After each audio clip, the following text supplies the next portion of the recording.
গ্রামাঞ্চলে জনজোয়ার বাড়াবণীতে জোর কদমে নির্বাচনের প্রচার সারলেন তৃণমূল প্রার্থী বিধান উপাধ্যায়। আসন্ন নির্বাচনকে কেন্দ্র করে রাজনৈতিক পারদ চড়ছে বাড়াবণী বিধানসভা এলাকায়। সোমবার বাড়াবণীর তৃণমূল কংগ্রেস প্রার্থী বিধান উপাধ্যায় সিধাবাড়ি, বাথনবাড়ি, হদলা এবং বাঁশকাটিয়া সহ বিভিন্ন গ্রামীণ এলাকায় প্রচার সারলেন। উষ্ণ অভ্যর্থনা জনসংযোগ এদিন প্রতিটি গ্রামে তৃণমূল প্রার্থী পৌঁছানো মাত্রই স্থানীয় বাসিন্দাদের মধ্যে ব্যাপক উৎসাহ লক্ষ্য করা যায়। প্রতিটি গ্রামের প্রবেশ পথে গ্রামবাসীরা তাকে পুষ্পবৃষ্টি করে উষ্ণ অভ্যর্থনা জানান।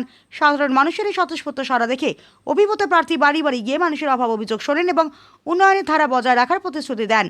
এদিনের এই বর্ণাঢ্য প্রচার কর্মসূচিতে প্রার্থীর সঙ্গে ছায়ের মতো উপস্থিত ছিলেন এক ঝাঁক স্থানীয় নেতৃত্ব সহ জেলা পরিষদ কর্মাধ্যক্ষ মোহাম্মদ আরমান, সালানপুর ব্লক তৃণমূল কংগ্রেসের সহসভাপতি ভোলা সিং। প্রচার চলাকালীন তৃণমূল নেতৃত্ব জানান, গত কয়েক বছরের মমতা বন্দ্যোপাধ্যায় সরকারের উন্নয়নমূলক প্রকল্পগুলো প্রান্তিক মানুষের কাছে পৌঁছে গেছে। এই উন্নয়নের নিরিখে বাড়াবণী আসনে বিপুল ভোটে জয়লাভ করবেন বিধান উপাধ্যায়।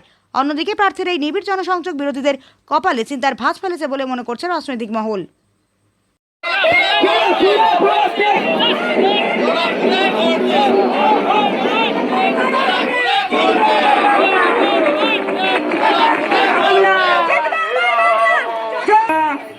আমাদের পাশে আছেন, থাকবেন। ভোট ভোট ভোট দিন। একটা ভোট লড়াইয়ের দিন। তাই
বর্ধমান ফিরল, দেখলো এর মা ওখানে বর্ধমানে কি স্বাস্থ্য সরকার দিয়েছিল তো প্রাইভেটে রানিগঞ্জ।